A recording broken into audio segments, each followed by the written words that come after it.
particularly for Black girls in our schools, that for a little while there, because there was no understanding around trauma, that they were being labeled as not being girls, and they were loud and they were fighting more, and helping to create that understanding that that's still a trauma response. That's that girl perceiving a threat, no matter what's going on in the environment, there's still a perceived threat, and they're reacting to it. They're trying to stay alive. They're trying to stay safe, and so that means that our staff, everyone in that environment has to be prepared to support that young person, and understanding that although you are perceiving a threat, what are other ways that you can assess that threat? What are other ways that you can have a different reaction? What are the different choices that you get to make?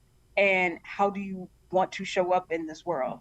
And it takes a lot of just being able to build rapport, not judging, not saying, oh, you shouldn't have did that, you shouldn't have gotten in that fight, but really understanding like, okay, now that you are out of that moment, let's talk about what happened. Let's talk about how you want to show up, but not trying to address that when they're in the heat of that fight, because that's where they're in survival mode. They're not trying to understand like what's going on. So we're trying to get to them after and hopefully before, so that they can take that pause, so that they can walk away, so that they can reach out to other trusted adults. They can have more help seeking behaviors that will help them make different decisions.